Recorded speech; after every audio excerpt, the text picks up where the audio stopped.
மிளகாய் தொக்கு இல்லை ஊறுகான்னு சொல்லலாம். எப்படி பண்ணுறதுன்னு பார்க்கலாம் வாங்க. மிளகாய் பச்சடி பார்த்தோம், இப்போ மிளகாய் தொக்கு பார்க்கலாமா? இந்த மாதிரி மிளகாய் எடுத்து இதை கீறிட்டு இது உள்ளே இருக்கிற விதையை நீங்கள் எடுக்கலாம். இல்லை எனக்கு பத்தா வேணும் அப்படின்னா இந்த விதையோடையே போட்டு நறுக்கி ஃபஸ்ட்டு வதக்கலாம். நான் கடாயில் கொஞ்சம் நல்லெண்ணெய் விட்டுருக்கேன். இப்போ இந்த பச்சை மிளகாய் இதில் சேர்த்து இந்த பச்சை மிளகாய் கலர் மாறுற வரைக்கும் வதக்கி எடுக்கணும். நான் முன்னாடியே சொன்ன மாதிரி இந்த சின்ன மிளகாய் செம்ம காரமாக இருக்கும், பெருசு அவ்வளோவா இருக்காது. ரெண்டுத்தையும் போட்டிருக்கேன் நான். மிளகாய் நல்லா வதக்கி எடுத்தாச்சு. இதோட கொஞ்சம் ஒரு 50 கிராம் அளவு பெரிய எலுமிச்சம் அளவு புளி, தொக்குக்கு தேவையான உப்பு, தண்ணிக்கு பதிலாக ஐஸ் கியூப்ஸ், இதை அரைச்சி எடுத்துக்கலாம். அரைச்சி எடுத்தாச்சு. அவ்வளோதான், இல்லை இன்னும் வேலை இருக்குது. பிக்சர் அபிபி பாக்கி ஹே. கொஞ்சம் எண்ணெய் விட்டுருக்கேன்.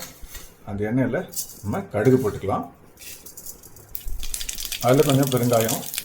இப்போ இந்த அரைச்ச விழுதை இதில் ஒட்டி நல்லா கிளறி விடணும். இந்த ஜார் அலம்பி கொஞ்சோண்டு தண்ணி சேர்த்துக்கலாம்.